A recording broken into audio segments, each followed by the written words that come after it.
Hey, Dog Nation, I'm Brandon Adams, and this is DawgNation Daily, the daily podcast for Georgia Bulldogs fans. I am really glad to have you here. It's preseason preview magazine season around here in my hands, and I hate to give the free plug, but I'm going to give it anyway because I like it. This is the Athlon Sports SEC preview. There's some good stuff in here and fodder for our conversation over the course of the next couple of days. Very interesting stuff about Georgia versus Florida. What some anonymous coaches have said. Y'all know I like stuff like that. We're going to have a good time with that, I think. On today's show, we'll also let you hear a little bit from Kirby Smart as well. So really kind of a lot to touch on and cover on the program. We'll have Mike Griffith later on. And for our video audience that I know we had a little bit of an audio issue yesterday. I apologize for that. I think we should be good to go on that today, but y'all hit us up if something happens. Obviously, we want to reflect whatever you're hearing there on your end. So my apologies on that, and thanks for your patience as per usual. It's a fun show. Really glad to have you with us. It's DawgNation Daily, the daily podcast for Georgia Bulldogs fans, and it begins right now. Presented by DawgNation.com, this is DawgNation Daily, the daily podcast for Georgia Bulldogs fans. Here's your host, Brandon Adams. I said to our producer, Connor Riley, before the show began today that he is much younger than me. And as you live a little longer, a little older, you kind of just get in touch with what you really like. And at a certain point in time, you just sort of you kind of go from self-improvement to self-acceptance. You just sort of realize what you are and what you enjoy. And, I said to him, as a much younger person, Connor, I hope eventually at some point in your life, you find something that you enjoy as much as I enjoy the college football preseason magazines and the quotes from anonymous coaches that can be found there within. We have done this as a topic on DawgNation Daily, I reckon, going back since this thing began in the summer of 2015. We just love this form of college football preview, and I was a little bit worried during the height of the coronavirus lockdown that maybe the magazines wouldn't hit the newsstands. Maybe they'd be a little slow in getting here, just given the fact that everything else had kind of shut down, slowed down in life, and maybe they were a little later than you typically get them. I think I normally pick mine up around Memorial Day weekend, but I'm shopping last night, my local Kroger, and you look over there at the newsstand, and boy, there you see it. The Athlon preview, the Street and Smiths preview. I think Phil Steele will be a little later this year. I think it's not slated to hit newsstands until early August, I believe. But I just really find all this kind of stuff to be really fun. And over the course of the next couple of days, we'll probably get into a good bit of what these magazines say about Georgia and Georgia's top rivals in the SEC. But there is something in particular today we have to deal with, and it involves the game between Georgia and Florida coming up on Halloween night. The game that so many folks around the media have told us is the crowning achievement for Florida in 2020. The work that Dan Mullen has been doing with the Gators thus far all culminates, we have been told, in what's going to happen against Georgia in the world's largest outdoor cocktail party, because after all, Florida is very, very close to toppling Georgia. Florida is very, very close to getting over that hump against Georgia in the SEC East. Yes, they may have lost last year, but they were so close to getting it done. In fact, how close are the two programs right now? How close is Florida to being where Georgia is? Well, Dan Mullen famously gave us his thoughts on that idea at the end of the game this past season. Here's what Mullen said way back then. Okay, so we don't have that. I apologize. You remember the quote, though, in the clip. Mullen saying that Florida is just 7 points behind Georgia. That's all they are. Listen, there's no gap between our two programs. Yes, Florida lost to Georgia for the second consecutive year, but there's no gap here. There's no space here. It's just 7 points. Florida lost the game by 7 points a year ago, and that's all there is for this team this upcoming season. That's all there is. That's the only gap there is. Well, not everyone apparently seems to think that way. Let me give you a quote here, because in the Athlon Sports College Football preview, the SEC preview that I have in my hands, as I said before, one of my favorite aspects of this is the anonymous coach preview, where you get quotes from guys who apparently coach against these programs, and they share their thoughts about the programs, and it's supposed to be their unfettered opinions because they don't have to attach their name to it. I'm fine with that. It's more interesting. I mean, my gosh, how many coaches' quotes do we play for you on this show? How many coaches' quotes do you read the pages of DawgNation.com? When coaches are forced to attach their names to things tend to get a little boring. When coaches don't have to put their name on something, things tend to get a little bit more interesting. Certainly the case here, as an opposing coach talks about Florida's relationship to Georgia. Dan Mullen says, hey, we're just 7 points away. A lot of the national media would say, hey, this is the year that Florida overtakes Georgia. Here's what the opposing coach says, and I think for most Georgia fans, they will find this maybe to a degree comforting, but probably just a reassurance that their own opinion about their favorite team and its most hated rival is exactly what they thought it was. Opposing coach, according to Athlon Sports, says this. And I apologize for not putting this on the screen, but this is from the magazine itself. They're still a step behind Georgia in recruiting, the coach said. Dan Mullen is, now listen to this kind of backhanded compliment. Dan Mullen is maybe the best project guy in recruiting. He can get more out of a 3-star on offense than maybe anyone in the nation. And we've sort of heard that said, right? Oh, listen, Dan Mullen may get 3 stars, but look how he coaches up those 3 stars. However, the one thing we've said on this show a million times is what the anonymous coach here, the opposing coach, says. He says, coaching up 3 stars, this coach says, that's not Florida. You have to win the big battle for the 5 stars and then flip them into NFL players. And who could argue with that? Opposing coach goes on to say, or at least an opposing coach, we don't know if it's the same one, there's still a question of Dan Mullen as a big game coach. He's a great play caller. He's a great scheme guy. He's a great developer. Now listen to this. This is a very important question. But where's the signature win? In many ways, Florida's 2020 comes down to Georgia. They could lose that game, win 10 games, and the season would still be a disappointment. Now, the reason why I read that for you here on our program ought to be obvious, because in so many ways, this is what we've been saying over and over again. Dan Mullen may be a good game coach. You can go back and look at some of the evidence from his Mississippi State career and see some examples of that. I believe, if I've got the numbers remembered over time, he won 9 times outright as a point spread underdog. It takes probably a pretty good coach to do that, as has been famously said over and over again. In 2014, Mississippi State was briefly ranked number 1 in the country. They were the first team to ever be ranked number 1 by the College Football Playoff Selection Committee. You probably have to be a good coach to have that be true for you there as well. Yet, when it comes to beating some teams that you're not supposed to, or having Mississippi State briefly rated higher than it's supposed to be, yet at some point in time you have to ask, where's the rest of it? You know, what else do you have to go along with this? As the opposing coach says here, where's that signature win? And at Florida right now, the opportunity for that signature win is against Georgia. But as another opposing coach, and I won't take the time to read this in here, kind of pointed out, listen, Florida's supposed to be this great third down defensive team. Florida's supposed to be this, under Todd Grantham as defensive coordinator, that knows how to baffle you on third down. But last year, in the midst of one of the worst offensive droughts in modern Georgia football history, at a time in which, unfortunately, Jake Fromm was going through a period of completing fewer than 50% of his passes with regularity, on third down a year ago, from the Georgia offense, in the midst of what was obviously a very down year for the Bulldogs all the way around, completely feasted on Florida. See, here's the one thing that, even though I'm a Georgia fan, I think objectively has to be answered if you want to pick Florida to beat Georgia this year. If Florida couldn't get it done last year when Georgia's offense was as bad as it was, how in the world do you expect them to get it done this year? And the response to that from some may be, well, listen, you don't know how good the Georgia quarterback's going to be. You don't know how good Jamie Newman's going to be, if it's indeed him, or JT Daniels, if somehow he emerges with immediate eligibility. You don't know how good that's going to be. My question would be, when you look at the preponderance of evidence thus far in the Kirby Smart era, how many games of fewer than 50% completed passes are you going to see? And that's not me taking a jab at Jake Fromm. The reasons why some of that kind of stuff was going on have been well documented by now. But how many more games of that anemic an offense do you expect to see? The fact of the matter is, Florida couldn't even get it done in that circumstance. Odds are, if you couldn't get it done then, the chances of doing that in future years gets even more difficult. However, the final point I want to make here on this is this. It's the last thing that the opposing coach says here, that if Florida wins 10 again, they've been a top 10 team the last 2 years, lost to Georgia in each of those years.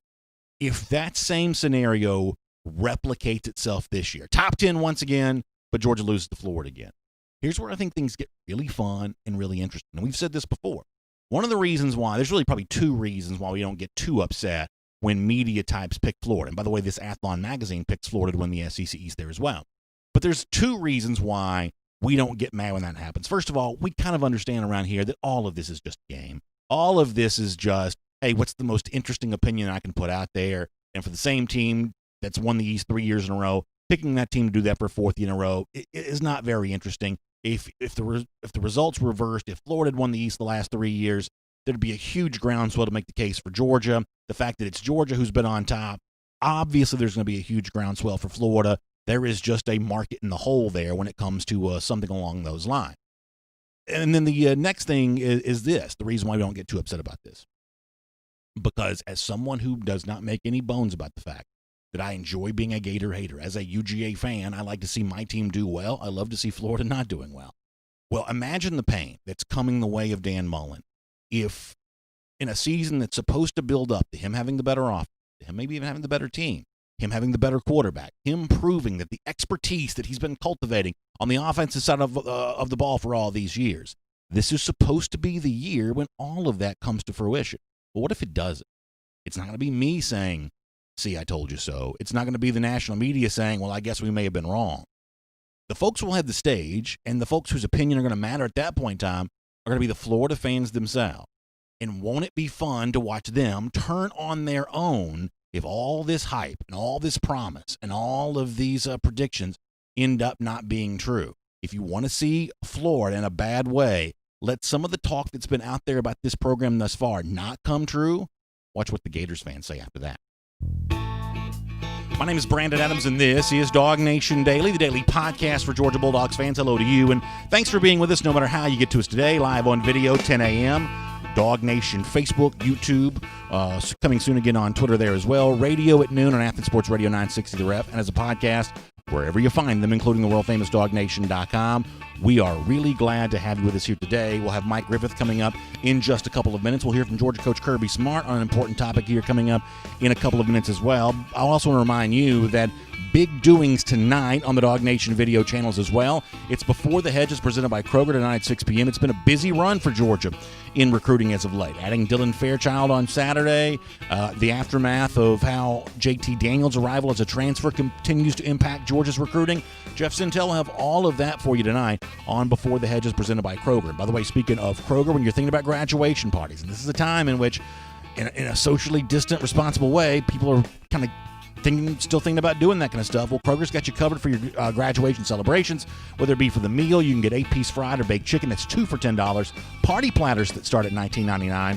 And don't forget about those special grad gifts, gift cards, everything else. Kroger's well stocked on all of that. Website to go to find out more information about that, Kroger.com/graduation. That's Kroger.com/graduation. And you can start planning your big graduation event here today.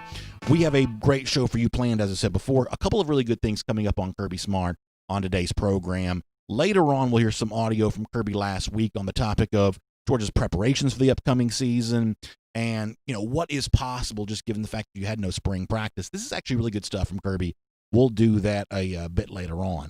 Let me let you hear something else, though, for a moment. We know this, that Georgia players are on their way back to campus. The official voluntary workout stuff begins on June 8th, but incoming freshmen kind of on their way, arriving at campus the way they typically would now that their high school careers are over with. Other guys kind of at their own pace, at their own rate, making their return back to campus there as well. So we have an idea of what the month of June is going to look like in terms of the voluntary workouts, and Kirby's been really good about really putting out there in very clear terms the work Georgia's going to do to keep that weight room clean, to kind of keep guys separated from each other. I feel like Kirby's been pretty forthright about all that kind of stuff. Obviously, he seemingly has an indication of just how important that topic is. So when he spoke to reporters last week, he was pretty clear about that. You can read more about that at DawgNation.com. Once the calendar turns from June to July, we have no idea what July is going to look like. Are there earlier practices? Is there something to be done to make up for the spring practices that were missed? We don't know that yet. And then moving towards the start of the season, that becomes even more of an unknown. At this point in time, I think it's fairly obvious that Georgia's playing its season. I think it's playing all 12 of its regular season games, and I get the sense that the season's going to start on time there as well. It's not a guarantee. It's not a given. Things can change. It's been kind of a weird year already, but that's the sense where I am at right now. The one thing, though, I have not been quite as comfortable making predictions on, the one thing I have not had nearly as strong of a sense on, is what does it look like in terms of having fans in the stand? How many will we see?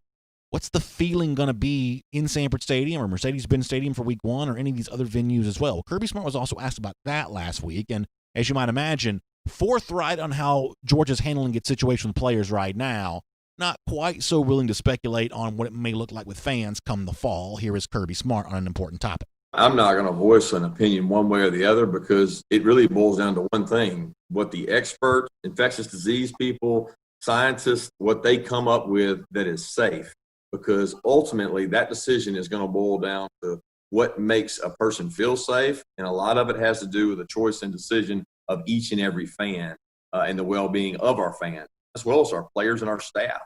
So that's one of those decisions that I'm referring to the experts on. And what I found is everything we think that's going to happen can change based on what goes on from now till then. You know, our players coming back. Are there going to be any spikes? Is anything going to happen in July? We'll know a lot more about the season. People in the stands, which I know you're asking about, for September when that comes. But I think you got to look at it as that's really still 3 months away. You know, and with it being 3 months away, it's hard to make a decision. Because 3 months ago from right now, we were just finding out even what's going on. So we've got 3 months, and I'm very optimistic that we'll have fans in the stand. But to what extent, I have no clue, and I really don't want to speculate. I don't mind Kirby being careful there. I think it's easy sometimes for coaches to be drawn off sides, giving their opinion when they don't need to. Kirby probably has more of an opinion than he shared there. No reason for him to give that, because it certainly seems like there's, only trouble to be gained sometimes you get on that road. So I don't mind him being careful. As far as my own opinion, typically I'm willing to shoot from the hip. In this particular instance, I just don't know. I think the fact that states like Texas are opening the door for some fans to be in attendance for some sporting events starting in June probably means a little more opportunity for fans maybe come September. But the honest truth is, this is the one element of this entire coronavirus conversation that's always been the most difficult for me to predict. I want to ask Mike Griffith about this as well. Mike was a part of the conversation with Kirby Smart going back last week. So we'll do that with him and a lot more. Mike Griffith right now. Good to have you with us here on DawgNation Daily. From Athens and across the SEC or wherever the recruiting trail may lead, here's a DawgNation.com insider. Say hello to Mike Griffith here. Mike, I've got a lot I want to ask you about, but on the topic that I was just covering with Kirby Smart, before we get to the rest of the stuff I wanted to talk about, you were part of the conversation with Kirby last week, the whole notion of, fans in the stands. He didn't want to dive into that too much, but obviously acknowledging that's a issue to be dealt with. I've said before, I give opinions for a living. I don't mind shooting from the hip. But in terms of really being able to get a picture of what I think it looks like in these venues, Week 1 Mercedes-Benz Stadium against Virginia, future games in Athens in the fall, I think the games will be played. I think some fans are likely to be there. Exactly how many from a percentage basis, I'm not quite so sure. What did you think of what Smart said about that last week? And I guess if you want to, share your own opinion on that as well. Yeah, well, I mean, it's one of those decisions that right now it's guesswork. I mean, we don't know. The coronavirus is, it's still out there. We're still seeing numbers. We're social distancing is working, but as far as how the virus is dissipating or not dissipating, or where we're at with test numbers, where we're at with our social risk factor. What risks are people willing to take, and what liability do schools feel like they have, and it's just such a fluid situation. It'd be pure guesswork. I think, obviously, like you said, there are some fans there. I would imagine that on the front end, there would be a very cautious plan in place.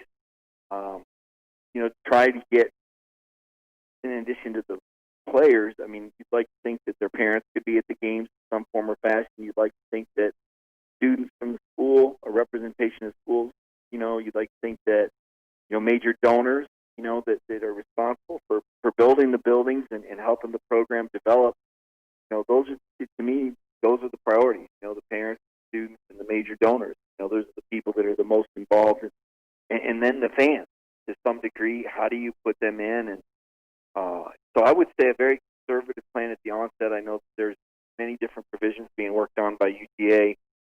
We've seen Ohio State with their 20% model, 50% model. From what I understand, UGA is looking at a preliminary model of maybe 16,000 to 18,000 people, but preliminary is the word, because it can change tomorrow or change in a month. The good news is we don't really need to know that yet. The longer we wait, the better decisions, we as a society will be able to make with all these things, as far as what does campus look like, what do public schools look like, what does riding the bus to school look like, what does going to a restaurant look like in September. These are all things that we can only speculate.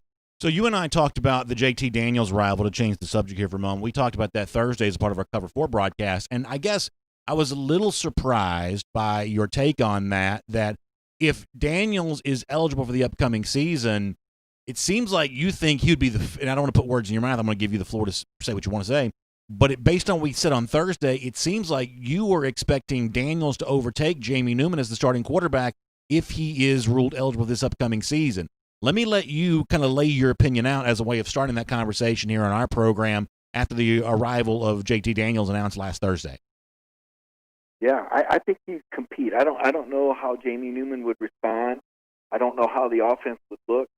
You know, the way Kirby did the competition between Fromm and Fields was who moved the team better in practice, you know, and in the scrimmages, and who was able to operate the offense. And I think if Daniels was granted immediate eligibility, I think that would be how it would be once again.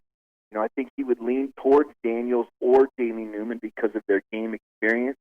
I mean, let's be honest, everything's aimed at September 19th. You know, that's a game, yes, we can step back and go, well, actually, Georgia could afford to lose that and play him again later. But in all reality, that's what everything is aimed at. I think the Virginia game is important. I do, and I think Georgia will be prepared for that. But I think the September 19th game is monumental. And I think that between now and then, Kirby wants to find a quarterback that he's comfortable with. And you know, I don't think he's comfortable with Jamie Newman yet. I don't. He's mentioned more than once that the job is wide open, that Jamie Newman still has to compete, that he said in so many words, not clear what the offense can handle. Now, these are the head coach's words, not mine, and I don't think it's lip service. I really don't, because I wasn't hearing that when Jake Fromm and Justin Fields were competing. It wasn't, we don't know what we can do with these guys, and, that was a different conversation. But the way he would determine it would be to let it play out on the field. It would play out in practices. It would play out in scrimmages. It may play out in the first few games of the season. So I'm not ready to say I think that JT would overtake Jamie Newman, but I think he would compete with Jamie Newman and be a viable competitor. If he is eligible, then I do think that the job is very much up for grabs. Well, I do agree with the idea that he's a viable competitor, and I also agree with what you say that experience matters. In other words, I would favor Newman or Daniels over the guys currently on the roster, or in 2021, Brock Vandegrift, about to be on the roster, that don't have any experience. In this particular case, I'd favor the experienced guys over the inexperienced guys. As far as the potential comparison between Newman and Daniels, and this only matters, by the way, if Daniels is given immediate eligibility to play in 2020, but for the sake of conversation for now, let's say that he did get that. I mean, Mike, you as much as anyone have chronicled all the various things that people have said about Jamie Newman during the offseason. You've written all these things at DawgNation.com.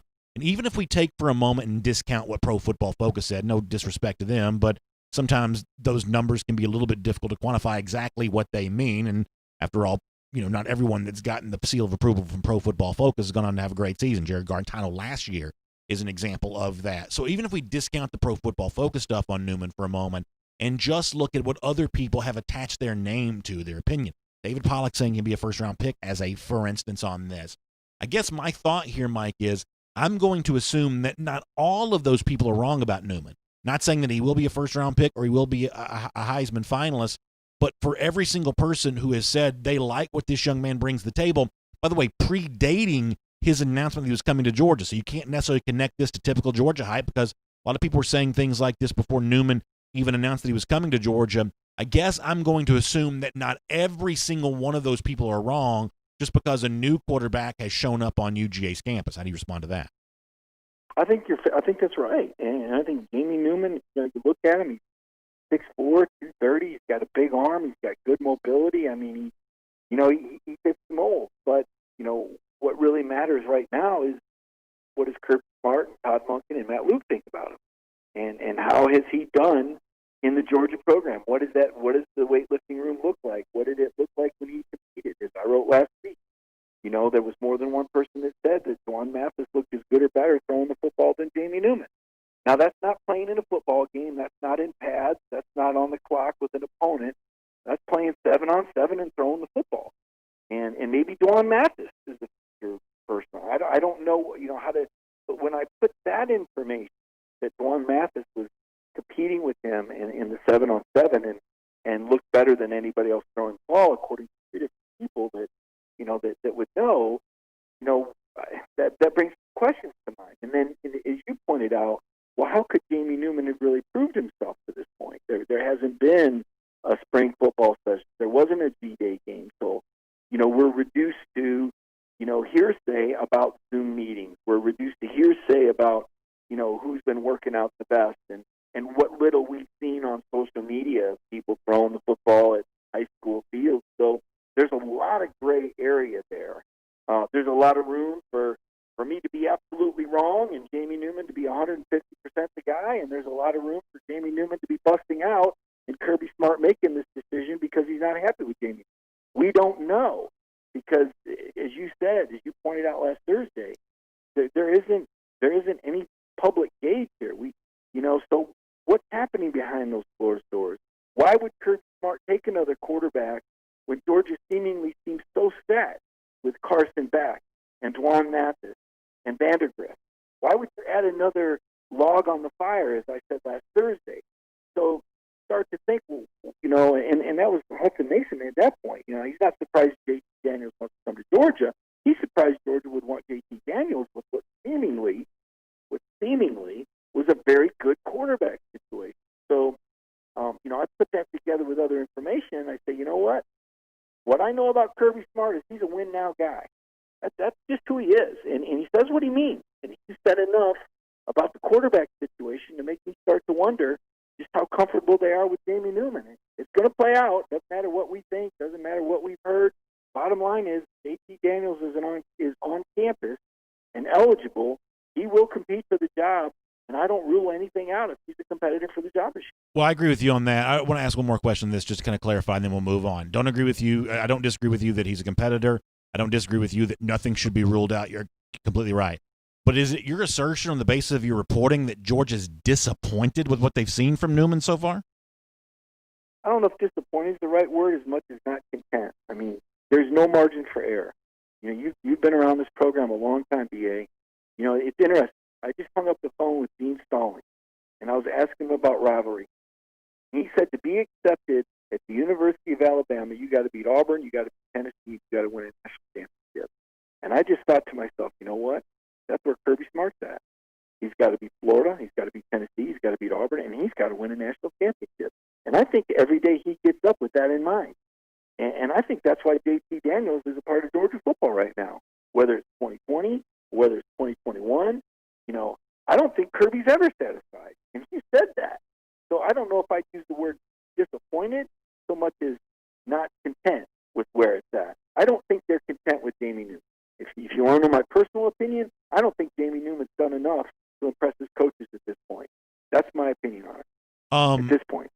Speaking of another Georgia quarterback that you mentioned a moment ago, Duan Mathis, you also had some reporting on Mathis this week that he's gotten some good news. We all had the month of May circled because I think of something you'd previously written that he was going to have a big MRI. Sounds like that went pretty well. Can you fill us in on some more of the details about where things stand with Duan Mathis at the moment? Yeah, the good news was I found out that he did pass the MRI. See, there'd been some confusion because Duan had been passed to practice. But, of course, in Georgia practice, they don't tackle their quarterbacks to the ground. They don't sack their own guys and beat them up. That's not how Kirby takes care of his players. So they do thud, which is full speed, bump, wrap, but don't take the guy to the ground. Well, we know in games the other teams aren't that kind. So he had to be cleared for full contact, and obviously he'll have a special helmet. But he has to be cleared to be able to play in games, and that annual MRI 1 year after the May 22nd emergency surgery to have the cyst removed, and he passed it. And I ended up catching up with his dad, and he's really excited. In fact, he posted on the DawgNation Facebook page, I think he had like 800 likes, and he said, they're hungry, ready to compete. Shows no signs of wanting to leave Georgia, even with the addition of J.T. Daniels. It's interesting, and also telling. So I think Duan I think we'll see Duan on the field this year. I really do. I don't know that I think he'll start any games, or Carson Beck for that matter, because you and I talked about the youth factor, especially if J.T. Daniels is healthy. But I suppose if a quarterback got injured, you might see a start from Duan or Carson Beck. But I think Duan's going to be a factor. I do. I think he's going to be a factor in the offense this year, and I think we'll see him on more than one occasion. Mike, I had planned to talk to you about the unfortunate passing of Pat Dye, the legendary former Georgia player, Auburn coach, and during our time today. And as we're getting ready to take the air, we also find out some sad news about former great player, Tennessee coach, also a guy that coached at Pitt, helped build a great program there at Pitt. Johnny Majors has passed away there as well. So 2 SEC legends, and I don't think I'm using that word lightly in the case of Dye or Majors, both passing this week. Mike, you're a bit of an SEC historian. You certainly know the situation around Knoxville very well. Would you mind just kind of giving us your thoughts on Majors, on Dye, and what they meant to the sport that we all love? That sounds like I'm getting old if I'm turning into historian there, B.A. I got to watch it. But yeah, I actually my first year covering the Auburn beat was '93. That was my introduction to the SEC, and so Johnny was still. I want to say that was the year that him and Philip split, or maybe that was Philip's first year, but that was Pat Dye's first year out of coaching. Terry Bell's first year in coaching. You may be describing it kindly to say that they. You may be describing it kindly to say that they split.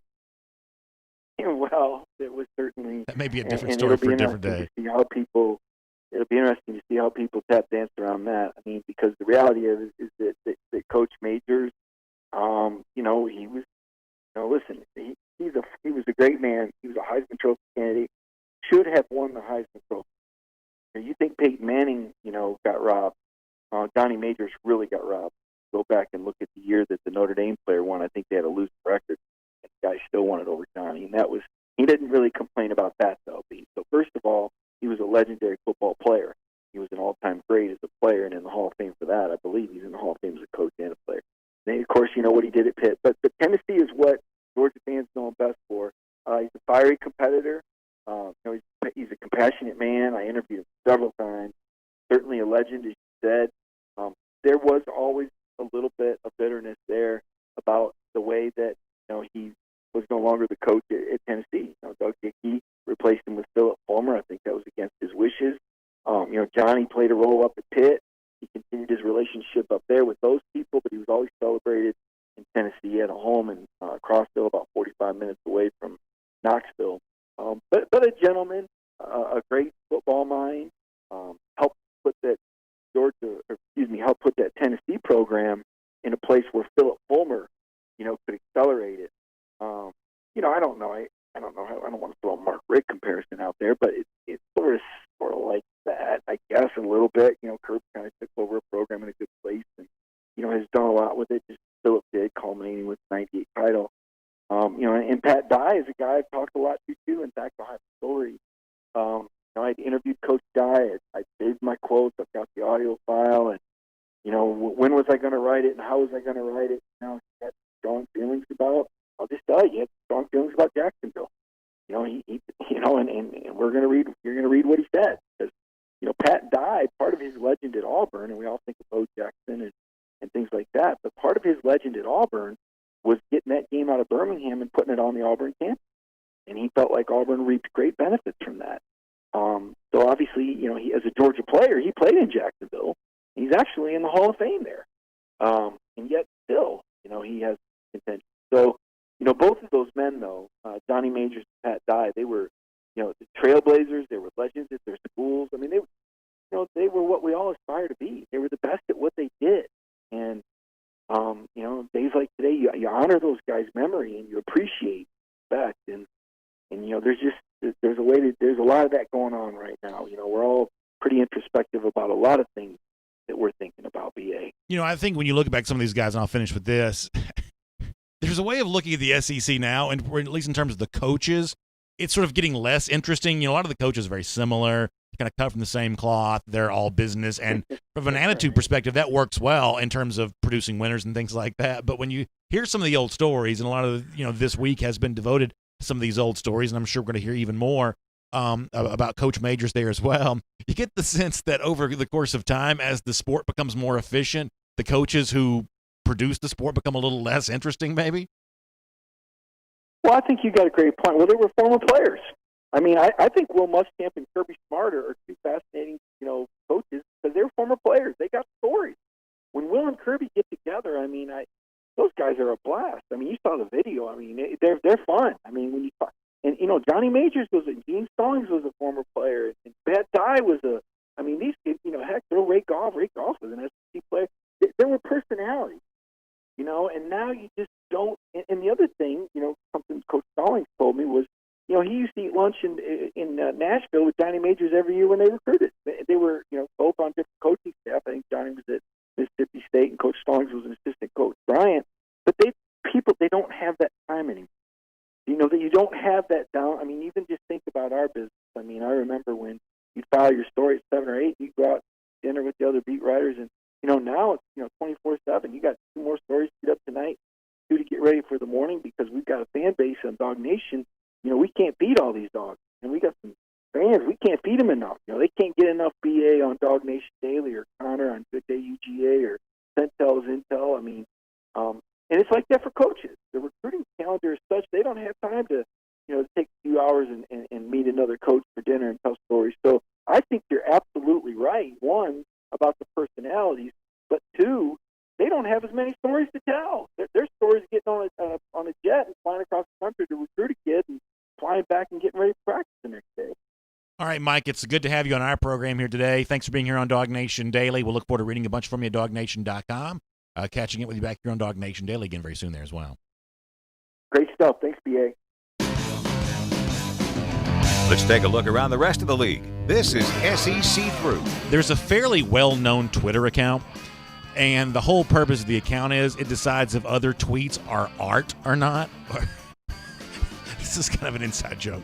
But Mike Griffith turning a remembrance for Pat Dye into a soapbox to talk about why the Georgia-Florida game shouldn't be in Jacksonville is a work of art. I mean, like that is a very specific skill that Mike seems to have, to take any single topic that might be out there, find a way to pivot it back towards his belief that Georgia-Florida shouldn't be in Jacksonville. That's kind of an amazing work of art there from Mike. So all credit where it's due to him on that. Let me shift gears here, but in all seriousness, Mike is a good guy to talk to in a day like this. It is sad.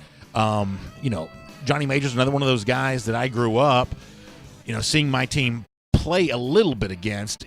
Georgia didn't. It's weird. Georgia played Tennessee a million, every year now, but like in the 80s, from like about 81 to 88, Georgia didn't play Tennessee at all, I don't think. Played him in 80, played him in 81, didn't play him again until 88. So a lot of that time during the 80s when I was coming of age, Georgia and Tennessee were not playing each other a ton, but you're obviously very well aware of what Majors was doing there and the program that he helped grow at Pitt. I believe he coached against Georgia in the 76 Sugar Bowl, I think, back when Ray Goff was still a player. So this is obviously a huge, huge figure in SEC lore, and we'll honor his passing this week, much the same way we do the former Auburn coach and great former Georgia player, Pat Dye. And that's the thing about both Dye and Majors. Very easy to forget.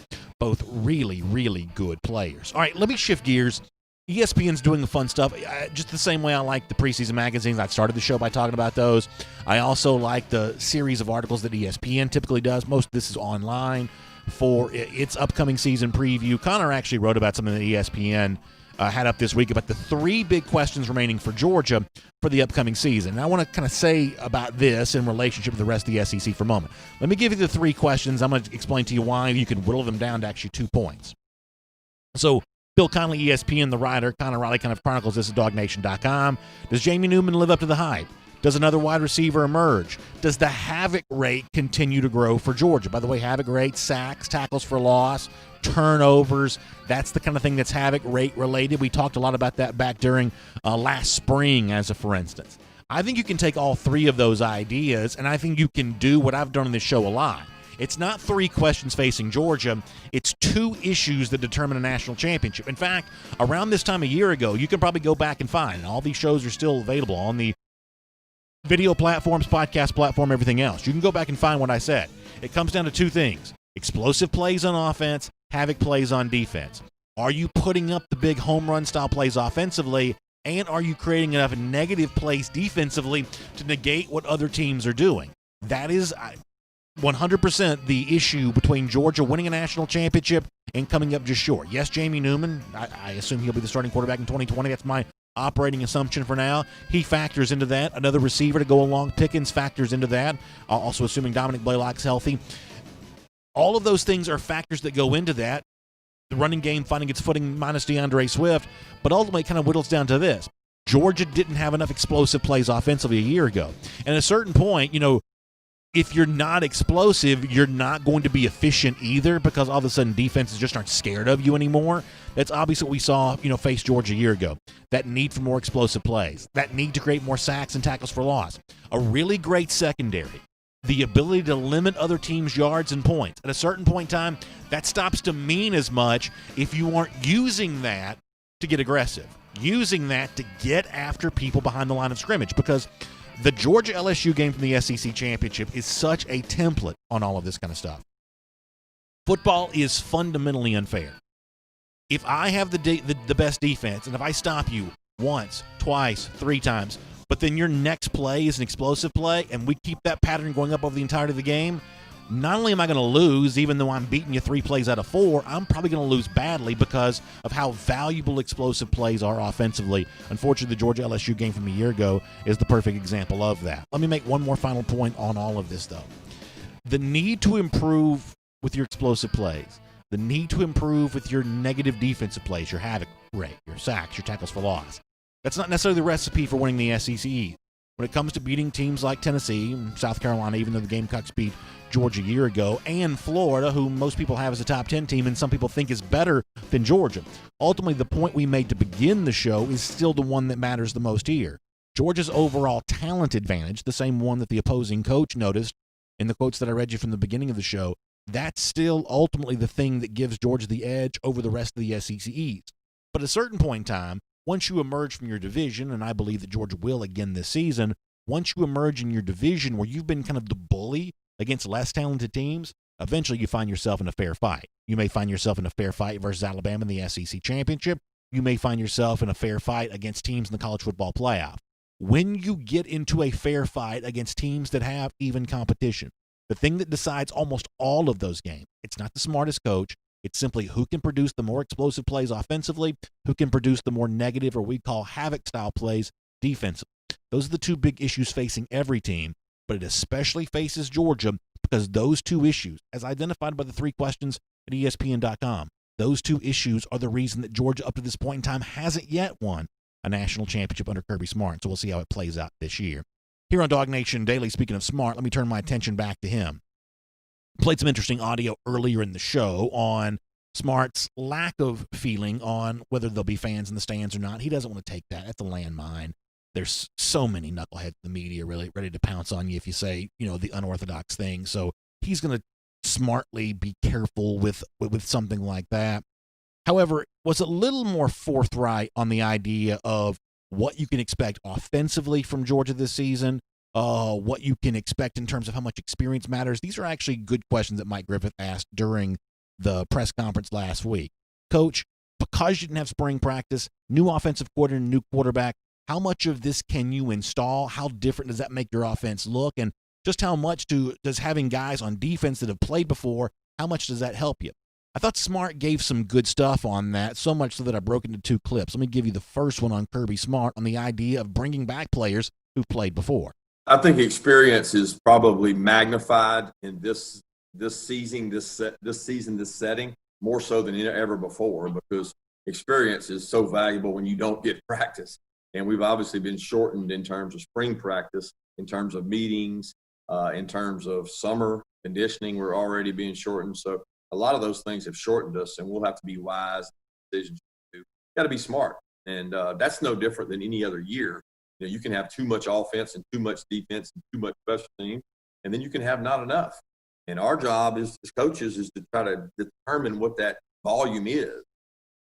So every now and then I can't resist the temptation to be a philosophical blowhard, and typically before I do, I try to give you a little bit of a warning. Let me give you a little bit of warning about me kind of diving into philosophy here for a moment. Have you ever heard of Pareto's Law? Do you know what that is? It's the 80-20 principle. And I'm a big believer in the 80-20 principle. Pretty much 80% of the results that we see in any particular aspect of life come from 20% of our efforts, or in an organization, 20% of the people typically do about 80% of the work. You can pretty much look at an 80-20 principle across the board, all across life. And if anything, it's more of a 90-10 than an actual 80-20, but it's not 70-30. There's outsized success from a small number of actions, or outsized success from a small number of people. I think it's the same thing that's true for an offensive game plan as well. If you really dove deep into what offensive coaches are doing, I'm guessing a small handful of plays produce the lion's share of the result, right? There's just a few well-designed, well-executed plays that produce most of what a team does well over the course of the year. And the job of a Todd Monk and the job of a Kirby Smart is identifying the actual crucial elements of strategy, whether it be defense because you didn't have spring practice or offense because you didn't have spring practice, and finding a way to implement that kind of stuff. I don't think coaches prove how smart they are by how thick they make the playbook. If anything, I think that's what got Todd Grantham in trouble from time to time when he was Georgia defensive coordinator. He was trying to throw too much at the wall to show how smart he is, when ultimately genius is always demonstrated by simplicity. Now, as far as what that looks like for Georgia this season on both sides of the ball, especially on the offense because of the new coordinator, Smart went into a little bit more detail about that. So to say, have we said, okay, we're only going to put 50% in, we're only going to put 70% in, we're only going to put 90% in, I can't say that. I that's not where we are, because we don't even know the threshold, the kind of capacity of some of our players. We didn't get to go through spring ball with necessarily some of the positions, especially on offense, of guys to see what they can handle. So we'll find out what the NCAA, SEC is going to allow us to do leading up to the season, because right now we don't know that. And the more they give us time-wise, the more we'll be able to do. And the less they give us, the less we'll probably be able to do. But that's not something we've decided right now. And I'm excited about the experience coming back on defense, because I do think we have a lot of experience there where we probably don't have as much offense. Uh-oh. I think if you're an opposing team for Georgia, you heard something there at the end. All the concerns of what kind of capacity can we handle, how does spring practice hurt us? Kirby just said there on defense, if you read between the lines on that, I'm not sure that's going to be much of an issue on defense because of all the guys that we have that have played before. I think that's really fun as we get ready to wrap things up here today and play the fight song. I think that's really fun here. Let me go ahead and get that fight song if you don't mind to wrap things up. Let me go ahead and get that. I think that's really fun to consider that Kirby feels pretty good about what he's bringing back defensively, pretty confident about that. Offensively, once again, he says we're not really quite sure the capacity they're able to handle. I would assume limited capacity. I would assume that things need to be a little simpler because of the lack of spring practice, because the fact that the summer is just a little bit weird. How much voluntary 7-on-7 can you be doing? How much of that's already been done? Assume things need to be limited and then just choose your best stuff and go to war with it. I think that's a pretty good way to consider that if you're UGA. By the way, speaking of the Georgia defense and the anonymous coach stuff that we did from Athlon Sports a little earlier in the show, when anonymous coaches were talking about Georgia in this magazine, there's really only one player they mentioned by name. I'm not going to tell you who it is now, but I will talk about it tomorrow, and I think you'll find this to be pretty interesting, about a guy that they say may be dominant this upcoming season. By the way, Gatorhater Updater, speaking of dominance, 1,313 days. We'll see you tomorrow here on DawgNation Daily.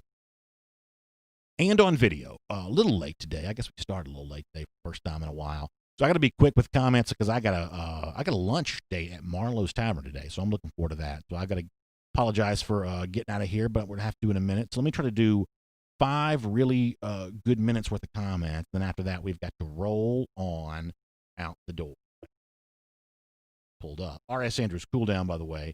Hot today. We're approaching 90. We're not going to quite get there yet. And no humidity, so it's not too bad when you're outside, at least not tons of humidity. But it's hot. It means the air conditioning's coming on in your house. And if you're worried that yours is not going to make it through the warm weather, hot weather season to come, then get that $99 Smiley tune-up from our friends at rsandrews.com. You can check that out. They'll take care of you. And water heater, if it goes out, they can many times replace it for you the same day. They just do great work on all that kind of stuff. Story after story, they've delivered smiles. They can deliver a smile for you as well. Find them online at rsandrews.com. On Facebook and on video, if I didn't already say that. Oh. Here we go. All right. Let's see how things are going. By the way, I look even more bearded when I have a white shirt on, I guess. Gerald Harmon, funny. Joel Moody says it's a good 5 minutes, or it'll be 7 or 8 if you're a regular listener. Yeah, listen, some of y'all know I have a tendency not to stick with my own time parameters, but today I really do need to be on time if I can help it. Eric DeVorncy says, anyone know how the new building is coming? Yeah, Kirby tweeted a video of this not too long ago. It seems like the work is kind of continued. This is not a joke. Alabama, did have a little bit of a coronavirus outbreak with their construction in Tuscaloosa that they're doing on the stadium, and I think that actually slowed their work down. My understanding is there have been no problems with the Georgia construction site, at least that I'm aware of, and what I saw in video made it seem like it's kind of moving along quite nicely right now. So that's all really good, I think. So it seems like we're heading a good direction on that. Jonathan Wade says, where do you feel like our kicking game is at this time? I think it's a total mystery. I think it's a total unknown. There's a chance that Georgia certainly is a little shakier at kicker than they've been the last couple of years. As I said before, if you're going to ask me for kind of a hot take prediction, I'll insert Jake Camarda into that competition a little bit. Be interesting to see if Kirby says more about that at a certain point in time. But I'll give Camarda a little bit of a chance to kind of emerge in that spot. But obviously, it's when you've had a kicker that's been Georgia's kicker as long as Rodrigo is, and Rodrigo's one of those kind of self-managers. You can just put him off to the side during practice. He kind of knows what to do. When you're breaking in a new kicker, it's got to be a little bit more hands-on than that. So there's a chance that's not a strength for Georgia this season. It's absolutely a possibility. There's also a chance somebody comes in is fine. Kicking's just weird. I don't make a ton of predictions about kickers. There is a philosophy in baseball that if you're trying to do a preseason projection for a team for the upcoming season, the math people will tell you that you should assume a league average bullpen for every team across Major League Baseball because relief pitching's quite erratic. I don't know the math behind that, so I don't care. But that's kind of a mathematical shorthand that from year to year, bullpens are very difficult to predict. So just assume that everybody has a league average bullpen, and you'll have a pretty good, clean prediction for the other teams kind of involved in your own projections there. I think kicking's much the same way. If you assume that Georgia has an average kicker, maybe it's a little better than that. Could be a little worse than that, but that's kind of the assumption that I'm making is that Georgia has a kicker about as good as the median SEC kicker, whatever that is, and maybe we'll be pleasantly surprised. Maybe we'll be disappointed. Robert Barnes says Kirby may bring in a kicker too. Yeah, Georgia's at about 100 scholarships now, so they're going to figure out something. Not really 100, but they are over the number as of now. But yeah, you never know. When a couple years ago, Georgia brought in say David Marvin, never really used him. So yeah, I guess there's a chance something like that could go down. Philip Jordan Wells says he thinks Jared Zirkle will be ready for the light. That'd be certainly good to know. Ro Hawkins says, could Kevin Butler work with the kickers this year? So Butler was able to do that a couple of years ago because even though he was well out of his college years, he went back to school to work on his undergraduate degree. It's the same thing that Jarvis Jones did for Georgia this past year. I don't know if Jones is still a student on campus or not, but that's what enabled him to be a student assistant. For Butler, he got his degree. There was just no place for him after that because you're only allowed 10 assistant coaches. And, listen, man, Butler's a great kicker, and I know for a fact that that Butler was instrumental with a lot of those specialists there in that 2017 year. They raved about the work that he did with them. We had special insight on that around here at DawgNation. But you can't make a kicker specialist one of your 10 assistant coaches. You just can't do that. Now, could you pay him to be an analyst? Maybe you could. Why they didn't do that, I don't really know. But Butler was a great luxury for this team in 2017 because it just so happened that he was a student. And this wasn't, my understanding, like some sort of trick to get him out there. Like, he really wanted his degree, and why he was pursuing it, he had a chance to be out there on the sideline. But that was not a relationship that Georgia was able to maintain once he was no longer a student anymore.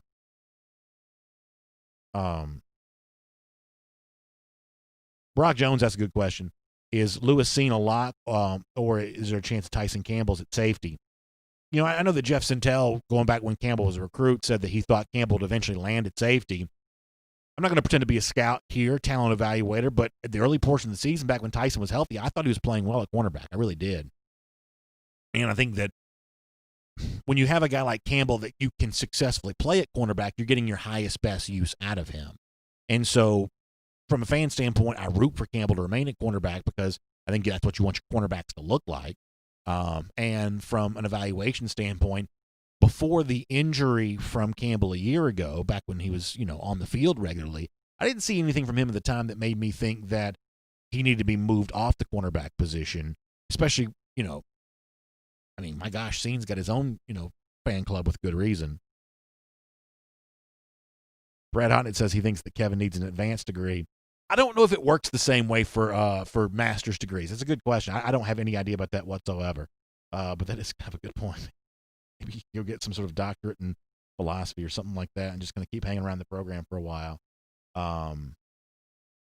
That's one of those things when it comes to the inner workings of the program. I'm never quite really sure how that works. Like, how does a program teach a kicker to be a kicker? That's probably a story I'd probably read. Because something tells me it's not Scott Cochran. And no disrespect to Cochran, but it seems like you need to be a kicker to teach a kicker how to kick.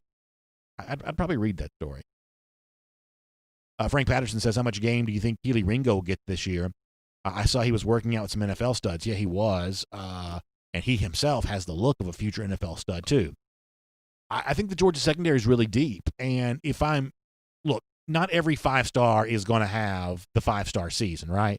So you have to start looking for, well, who are the guys that may not quite get that breakout chance? Because they're not all going to come in here and just, light the world on fire. This Georgia roster is too deep. So you look at the places where the roster depth would seem to be an issue. And for a guy like Ringo, even though one day, Ringo may go on to be, best-looking defensive back Kirby Smart's ever had.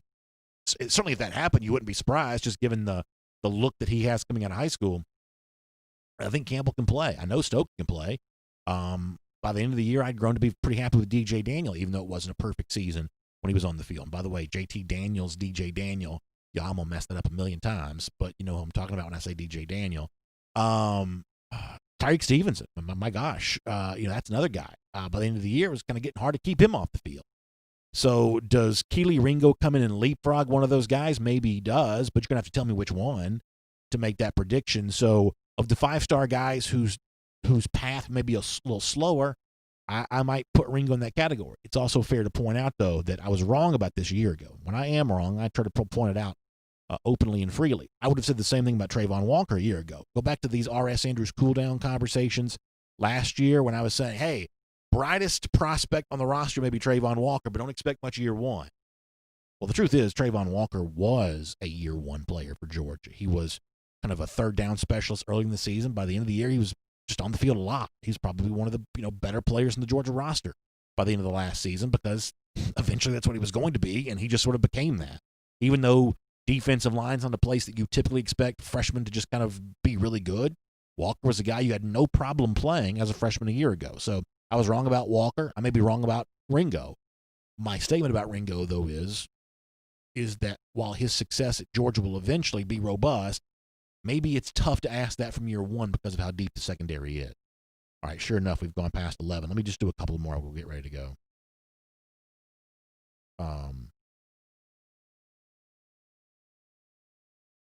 Q Bearded says if they don't allow fans, will cheerleaders be in the stand? I don't think so. If it's completely crowdless, I don't think the band or the cheerleaders will be there. But that's also just my opinion. Because remember, like for away games and things like that, the band has to have a ticket. So, and I guess it's probably true for home games too. I just happen to know it's true for away games because you hear this kind of come up from time to time. So technically, I don't 100% know how this works. But my understanding is that when Georgia says the attendance is like 92, blah, blah, blah, blah, my understanding is that's everyone who's in the stadium, not just ticketed fans, but everyone who's in the stadium. I may be wrong about that, but I believe I'm not. Steven Venanzi says, going back to your point about kickers, as a punter back in the day, most guys came in already having personal kicking coaches. Guys were already taught prior to showing up. Coaches did more observing. Yeah, that seems about right. That probably seems about right.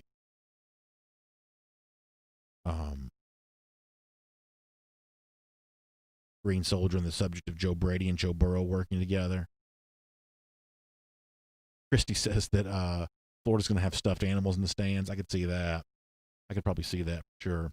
All right, we got to get ready to go, y'all. I'm sorry, not more comments. I've got to roll, though. Fun stuff. Thanks for being here on the R.S. Andrews Cool Down here today. As I said before, R.S. Andrews will show up on time. They'll do the work promised, the price that's promised, the guarantee that R.S. Andrews gives you. So if you're worried about your air conditioning, and let's face it, if yours is old, you should be worried. You don't want to be hot. You can't sleep. Get the $99 R.S. Andrews tune-up. Get your system back to factory fresh spec. Get ready to go for the summer to come. And we'll go for now and see you back here tomorrow morning at 10 a.m. Actually, before I go, let me also give a shout out to my friends at the AJC. Continuing coverage of what's going on around the world, in our city in particular. And Atlanta's obviously been an epicenter for a lot of this kind of stuff. This is important to know. This is important to mark, I guess, this time in history in some respect. So really good coverage. It's really brave, courageous coverage because a lot of these reporters have been put in harm's way. A couple of them even gotten arrested. It's really been an amazing thing to watch, and I've been proud of my colleagues and the work they've done throughout this entire time. So you can check out all of that great stuff at ajc.com. Not great news, but certainly in-depth coverage, which matters in a time like this. So find that at ajc.com, and I'll say goodbye for now and see you back here tomorrow morning at 10 a.m. for more DawgNation Daily. For more DawgNation videos, check out youtube.com/DawgNation.